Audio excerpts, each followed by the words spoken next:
बंधुओं को नमस्कार। भारतीय जनता पार्टी इस देश के अंदर नफरत की सबसे बड़ी फैक्ट्री है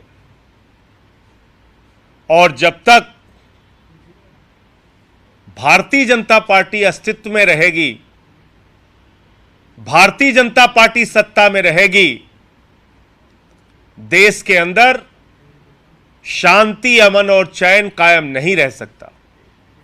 और जब देश में नफरत के बीज बोए जाएंगे, जब देश में शांति ही नहीं होगी, तो देश तरक्की नहीं कर सकता, नौजवान को रोजगार नहीं मिल सकता, माताओं बहनों को महंगाई से छुटकारा नहीं मिल सकता, किसान को उसके फसल का दाम नहीं मिल सकता, आम इंसान की जिंदगी की दुश्वारियां कम नहीं हो सकती। और यह बात मैं इसलिए कह रहा हूं कि मणिपुर में जो हिंसा हो रही है, मणिपुर जो पिछले 1.5 महीने से जल रहा है, आज उस मणिपुर की हिंसा पर प्रधानमंत्री नरेंद्र मोदी की खामोशी यह साबित करती है कि भारतीय जनता पार्टी चाहती है उनकी नफरत की फैक्ट्री का विस्तार पूरे देश में होता रहे, उनकी नफरत की फैक्ट्री का विस्तार पूरे देश में होता रहे। कभी हिंदू मुसलमान के नाम पे झगड़ा कराओ, कभी हिंदू सिख के नाम पर झगड़ा कराओ, कभी हिंदू क्रिश्चियन के नाम पे झगड़ा कराओ। जब धर्मों का झगड़ा खत्म हो जाए तो जाट और गैर जाट के नाम पे झगड़ा कराओ, हिंदुओं में झगड़ा कराओ, मराठा गैर मराठा के नाम पे झगड़ा कराओ, हिंदुओं में झगड़ा कराओ, कुकीज और मैती में झगड़ा कराओ, आदिवासी समुदायों के बीच में झगड़ा कराओ। तो भारतीय जनता पार्टी दरअसल भारतीय झगड़ा पार्टी बन गई है। भारतीय झगड़ा पार्टी झगड़े कराकर, नफरत फैलाकर, हिंसा फैलाकर पूरे देश की बर्बादी भारतीय जनता पार्टी का मकसद है। इसलिए मैं हाथ जोड़कर निवेदन करना चाहता हूं इस देश के लोगों से कि इनकी असलियत को पहचानिए। जब तक ये अस्तित्व में रहेंगे, इस देश का विकास नहीं हो सकता, नौजवान के हाथ को रोजगार नहीं मिल सकता, महंगाई से छुटकारा नहीं मिल सकता, किसान को उसके फसल का दाम नहीं मिल सकता। 1.5 महीने से मणिपुर जल रहा है, सैकड़ों लोग की जान चली गई, कुकीज और मैतीस के बीच में झगड़ा कराया, हिंसा हो रही है। और हिंसा भी कोई सामान्य हिंसा नहीं, उस राज्य की एक महिला मंत्री का घर जला दिया गया, देश के केंद्रीय मंत्री का घर जला दिया गया, भारतीय जनता पार्टी का दफ्तर जला दिया गया, तमाम नेताओं को दौड़ा दौड़ा के मारा जा रहा है, पीटा जा रहा है, हजारों की संख्या में घर जला दिए गए मणिपुर में, हजारों की संख्या में। और मैं प्रधानमंत्री नरेंद्र मोदी जी से पूछना चाहता हूं कि बताओ जरा हमें कि कैसे वहां पर AK-47 और विदेशी हथियारों का इस्तेमाल मणिपुर की हिंसा में हो रहा है। कहां से आ रहे हैं हथियार? चीन से आ रहा है, पाकिस्तान से आ रहा है, म्यांमार से आ रहा है, कहां से आ रहा है? लेकिन प्रधानमंत्री खामोश हैं। प्रधानमंत्री नरेंद्र मोदी जी के मुंह से मणिपुर की हिंसा पे मणिपुर का मां नहीं निकल रहा है, मां। इसलिए यह साबित होता है कि एक अक्षम, एक गैर पढ़े लिखे, एक ऐसे प्रधानमंत्री देश के अंदर हैं जो देश को बर्बादी की ओर लेके जाना चाहते हैं। उनके पास कोई एजेंडा नहीं है, कोई दृष्टि नहीं है, कोई काम उनको नहीं करना है, सिर्फ नफरत फैलाओ और राज करो। यही भारतीय जनता पार्टी और देश के प्रधानमंत्री का फॉर्मूला है। और जैसा मैंने आपको कहा, हिंदू को मुसलमान से लड़ाओ, हिंदू को सिख से लड़ाओ, हिंदू को क्रिश्चियन से लड़ाओ। जब धर्मों के झगड़े से खाली हो जाओ तो जाट को गैर जाट से लड़ाओ, मराठा को गैर मराठा से लड़ाओ, आदिवासी दो समुदायों के आदिवासी के दो समुदायों के बीच में झगड़ा कराओ, आदिवासी को आदिवासी से लड़ाओ।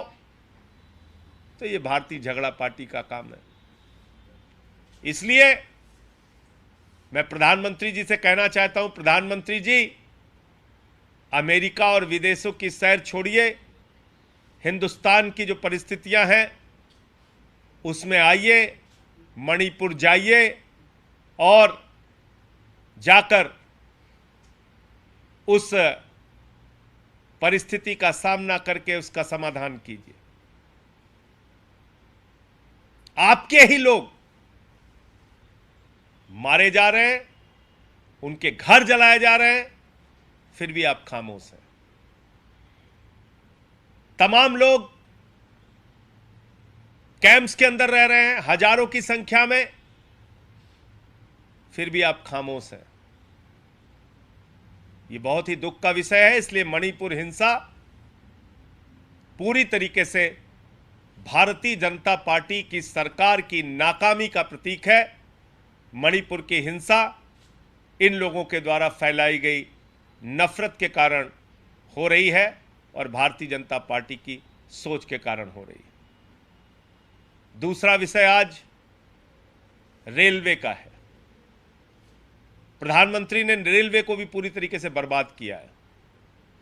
इनकी सरकार ने रेलवे को पूरी तरीके से बर्बाद किया। पहले रेल का बजट अलग से आता था, गाड़ियां नई शुरू होती थी, बुजुर्गों के लिए यात्रा में छूट होती थी, पहले तमाम किराए में रियायत मिलती थी। आज बुजुर्गों को मिलने वाली कंसेशन इस सरकार ने खत्म कर दिया। सोचिए कितनी शर्मनाक बात है। अडानी को तो लाखों करोड़ का फायदा पहुंचाएंगे, लेकिन बुजुर्गों को, वृद्ध लोगों को जो छूट मिलती थी रेलवे में, वो छूट खत्म कर दी इस सरकार ने। पूंजीपतियों को तो लाखों करोड़ का टैक्स माफ करेंगे, लेकिन बुजुर्गों की जो छूट थी, जो कंसेशन था, उसको खत्म कर दिया। रेलवे सुरक्षा की बात करें, आज टिकट कटा के भी आपको सीट नहीं मिलती। भूसे की तरह, जानवरों की तरह ट्रेन में लोग भर भर के जा रहे हैं।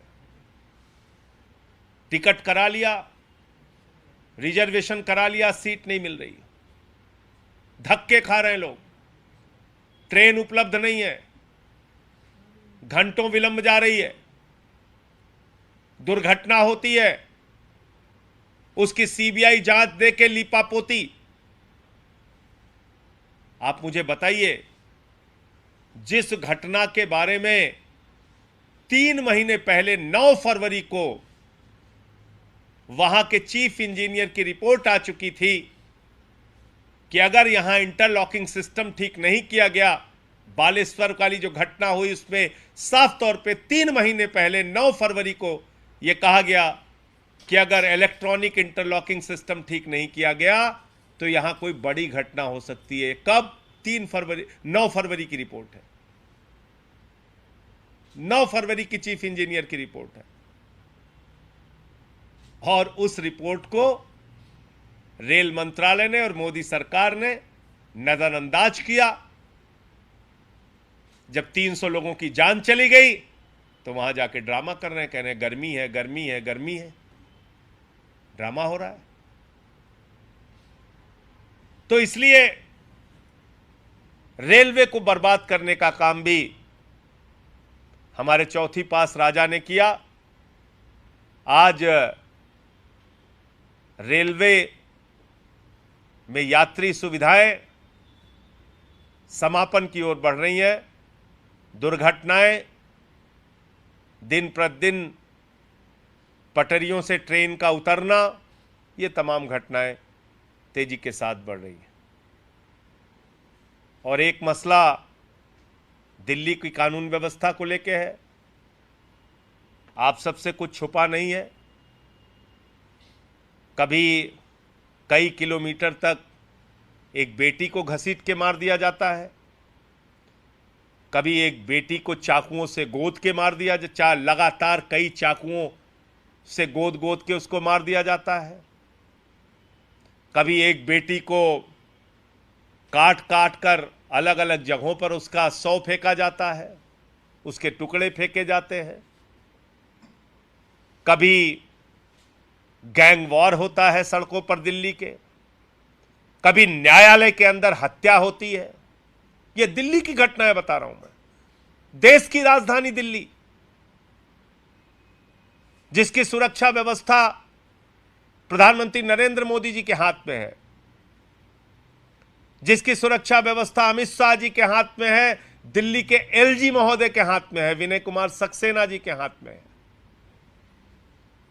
उनको तो केजरीवाल से लड़ने से फुर्सत है नहीं, तो कानून व्यवस्था कब देखेंगे? वो भी नफरत की फैक्ट्री के प्रोडक्ट हैं, तो नफरत की फैक्ट्री के प्रोडक्ट जो भी होंगे उनको कानून व्यवस्था या शांति बहाली से तो कोई मतलब है नहीं, तो उनको तो झगड़ा करना है दिल्ली सरकार से, केजरीवाल से। तो कानून व्यवस्था कब देखेंगे? आज जिस तरीके से 2 बहनों की हत्या हो गई, सुबह सुबह गोली मार के हत्या हो गई, यह फिर से एक बार दिखाता है कि दिल्ली विनय कुमार सक्सेना के एलजी रहते हुए, अमित शाह के गृह मंत्री रहते हुए सुरक्षित नहीं है, महिलाओं के लिए सुरक्षित नहीं है, आम आदमी के लिए सुरक्षित नहीं है, न्यायालय तक सुरक्षित नहीं है। और पता यह चल रहा है कि वो सट्टेबाज थे, सट्टेबाज। कोई 15,000 रुपए के लेन देन का कोई प्रकरण, कोई मामला, वो परिवार के लोगों का बताना है, और उनको गोली मार दी जाती, 2 बहनों को, उनकी हत्या हो जाती है। तो मैं समझता हूं कि इसमें शीघ्र ऐसे मामलों में फास्ट ट्रैक कोर्ट बनाकर, इन मामलों को तेजी से चलाकर, जो लोग दोषी हैं उनके खिलाफ सख्त से सख्त कार्रवाई होनी चाहिए। मुझे इतनी बात कहनी थी। आपका कोई प्रश्न हो तो आप पूछ सकते हैं। इसमें बीजेपी और कांग्रेस दोनों आम आदमी पार्टी पर सवाल उठा रहे हैं। बीजेपी के हरीश खुराना का बयान है कि सीएम बताएं कि उन्होंने कितनी बार कमिश्नर से मीटिंग की, सांसदों के साथ कितनी बार बैठक की कानून व्यवस्था को लेकर। देखिए, ऐसा है कि दिल्ली की कानून व्यवस्था भारतीय जनता पार्टी, मोदी सरकार और अमित शाह के हाथ में है। उन्होंने यहां पर एक झगड़ेबाज एलजी बिठा रखा है, जिसको कोई काम करना नहीं, वो दिन रात झगड़ा करता रहता है सरकार से, उसको कानून व्यवस्था देखनी नहीं। क्या दिल्ली के किसी थानेदार के खिलाफ अरविंद केजरीवाल कार्रवाई कर सकते हैं? क्या दिल्ली के कमिश्नर, डीसीपी के खिलाफ अरविंद केजरीवाल कार्रवाई कर सकते हैं? क्या जिस क्षेत्र में सट्टेबाजी हो रही है, अपराध हो रहा है, हत्या हो रही है, उस पुलिस अधिकारी के खिलाफ कोई सस्पेंशन की, कोई निलंबन की कार्रवाई अरविंद केजरीवाल जी कर सकते हैं? तो ये अपने गुनाह दूसरे के ऊपर टालने से कब तक काम चलेगा? अरे केजरीवाल जी के हाथ में दिल्ली की सुरक्षा के लिए जो करना होता है, सीसीटीवी कैमरे का जो जाल बिछाया है, उसमें दुनिया में नंबर 1 शहर दिल्ली है। जो हमारे काम है हमने किया है, केजरीवाल जी ने सीसीटीवी कैमरों का जाल बिछाया। प्रधानमंत्री की भतीजी का भी पर्स छीना गया, तो पुलिस ने उसी कैमरे से, सीसीटीवी कैमरे से फुटेज निकालकर अपराधियों को पकड़ा। तो हमारे जिम्मे तो जो काम है उसको बेहतरीन करके दिखा रहे हैं। लेकिन इस प्रकार की गुनाहों पे, अपराधों पे बातें कहना और अपनी गलती को दूसरे के सर मढ़ना, ये भाजपाइयों को बंद करना चाहिए और अपने अंदर झांकना चाहिए, इसका जवाब देना चाहिए। सर, आप लोग कई बार इस सरकार की तुलना इमरजेंसी वाले दौर से करते रहे हैं। आज पीएम ने भी मन की बात में इमरजेंसी का जिक्र किया, यात्राएं दी गई, थोपा गया। कैसे देखते हैं, क्योंकि इमरजेंसी की एनिवर्सरी भी आने वाली है। देखिए, आपातकाल इस देश का काला अध्याय था, कोई इसमें दो राय नहीं है, दो मत नहीं है।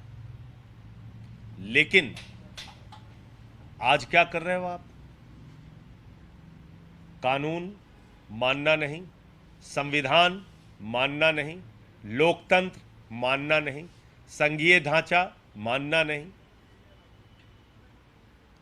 ईडी को, सीबीआई को जिस प्रकार से आज ये सरकार इस्तेमाल कर रही है, पुलिस को जिस प्रकार से ये सरकार इस्तेमाल कर रही है, तमाम लोकतांत्रिक अधिकारों को छीना जा रहा है। संघीय ढांचे को कुचलकर राज्य सरकारों को खत्म किया जा रहा है। जहां बीजेपी हार जाती है वहां तोड़फोड़ शुरू कर देती है, खोखा खोखा शुरू कर देती है, करोड़ों रुपए के लेन देन करती है, विधायकों को खरीदती है, खरीद फरोख्त करती है और सरकारों को गिराती है। इसके अलावा कोई काम नहीं करती। तो प्रधानमंत्री जी अगर आज मन की बात में आपातकाल पर बोल रहे हैं तो सबसे पहले अपने काल के बारे में बोलना चाहिए। उन्होंने अपने काल को किस प्रकार से कलंकित करने का काम किया है, यह भी प्रधानमंत्री जी को बताना चाहिए। सर, आदिपुरुष फिल्म में कुछ जो डायलॉग है जो विवादित है उसको लेकर आपने भी मुद्दा उठाया था।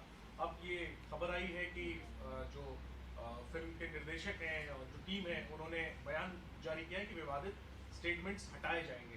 इस पर आप क्या कुछ कहना चाहेंगे? देखिए, पहली बात, मैं कल से देख रहा हूं भाजपाइयों को कह रहे हैं सैकड़ों करोड़ कमा लिया, सैकड़ों करोड़ कमा लिया। इससे ज्यादा शर्मनाक बात कोई हो सकती है? तुम्हारे इतने मुख्यमंत्रियों के आशीर्वाद से वो फिल्म बनी, योगी आदित्यनाथ जी के आशीर्वाद से, शिवराज सिंह जी के आशीर्वाद से, हेमंत विश्व शर्मा जी के आशीर्वाद से, एकनाथ शिंदे जी के आशीर्वाद से, मनोहर लाल खट्टर जी के आशीर्वाद से, पुष्कर धामी जी के आशीर्वाद से, देवेंद्र फडणवीस जी के आशीर्वाद से। मैं थोड़ी कह रहा हूं, ये तो चिल्ला चिल्ला के वो फिल्म कह रही है। इस फिल्म को देखा उन लोगों ने, इसमें पूरा सहयोग किया बीजेपी के नेताओं ने। तो क्या उस समय उनकी बुद्धि, उनकी सोच आसमान में चली गई थी? उनको अकल तब नहीं आ रही थी जब बीजेपी के नेताओं ने यह भाषा देखी, यह फिल्म देखी? और छोड़ दीजिए आप आम आदमी पार्टी की बात, रामानंद सागर जी के रामायण सीरियल में भूमिका निभाने वाले, प्रभु श्री राम की भूमिका निभाने वाले अरुण गोविल जी ने भी इस फिल्म की निंदा की। उस सीरियल में लक्ष्मण की भूमिका निभाने वाले सुनील लहरी जी ने भी इस फिल्म की निंदा की, इसकी अमर्यादित भाषा को शर्मनाक बताया। यह फिल्म रिलीज कैसे हो गई? सवाल तो इस बात का है, सेंसर बोर्ड जो है, भाजपाइयों का सेंसर बोर्ड, वो भांग खा के सो रहा था क्या? उसको अकल नहीं आ रही थी? आप प्रभु श्री राम के नाम पर एक फिल्म बना रहे हैं, उस पे एक काल्पनिक दृश्य दिखा रहे हैं जिसमें सीता मैया को कोई छोरा लगा रहा है। यह किसको स्वीकार्य है हिंदुस्तान में? बताओ जरा मुझे, किस व्यक्ति को यह स्वीकार्य है? किस हिंदुस्तानी को यह स्वीकार्य है? किस हिंदू को यह स्वीकार्य है कि कल्पना के आधार पर एक दृश्य, रामायण के आधार पर बनी फिल्म आदि पुरुष में दिखाया जाए जिसमें सीता मैया के गर्दन पर छुरी दिखाई जाए? किसको बर्दाश्त है बताइए आप? सुसैन वैद्य नहीं आ रहे हैं उसमें, फिल्म में। उसमें दो महिलाएं आ रही हैं। श्री लक्ष्मण जी को वैद्य की जगह वो आके जड़ी बूटी दे रही हैं। ये क्या बना रहे हैं आप फिल्म में? तमाशा कर रहे हैं। डायलॉग तो मैंने कल सुनाया था, आज दोबारा सुनाने का मन नहीं है, कहिए तो फिर से सुना दो। तो सड़क छाप भाषा का इस्तेमाल आप कर रहे हैं, भगवान श्री राम का, भगवान बजरंग बली का, माता सीता का घोर अपमान कर रहे हैं और भाजपाइयों के आशीर्वाद से कर रहे हैं, बीजेपी नेताओं के मिलीभगत से कर रहे हैं और उसका जश्न मना रहे हैं। कह रहे हैं सैकड़ों करोड़ कमा लिया, सैकड़ों करोड़ कमा लिया। अरे भाजपाइयों, धर्म को धंधा मत बनाओ। बीजेपी के लोगों, धर्म को धंधा मत बनाओ। प्रभु श्री राम के नाम पे फिल्म बना के सैकड़ों करोड़ कमा लिया तो पीठ थपथपा रहे हो, सैकड़ों करोड़ कमा लिया, सैकड़ों। अरे भगवान का अपमान करके सैकड़ों करोड़ कमा लिया तुमने। उसका जश्न मनाओगे? तो इस फिल्म को बनाने वाले लोगों के खिलाफ और ये जो लोग, जिन मुख्यमंत्रियों का नाम मैंने लिया है, इन सब को सामने आकर देश के लोगों से माफी मांगनी चाहिए। जो कल मैंने कहा था, आज फिर उस बात को दोहरा रहा हूं कि इन लोगों को सबसे पहले माफी मांगनी चाहिए। और सेंसर बोर्ड ने इस फिल्म को पास कैसे किया, स्वीकृति कैसे दी, प्रधानमंत्री नरेंद्र मोदी जी को और जेपी नड्डा जी को भी इस देश के लोगों से माफी मांगनी चाहिए। क्या आप लोग बैन लगाएंगे सर दिल्ली में? क्या बैन लगना चाहिए इस फिल्म पर? देखिए, ये फिल्म तो अपने आप बैन हो जाएगी, लोग देखेंगे ही नहीं। मैं तो कह रहा हूं कि ऐसी फिल्म को देखना ही नहीं चाहिए। अगर भगवान श्री राम का अपमान देखना है लोग तो जाएं, अगर माता सीता का अपमान देखना है तो जाएं, प्रभु बजरंग बली का अपमान देखना है तो जाएं, फिल्म में देखें अपमान। अगर रामचरितमानस का, रामायण का अपमान देखना है तो जाएं, अगर नहीं देखना है तो ना जाएं। लोग ही अपने आप बैन लगा दें।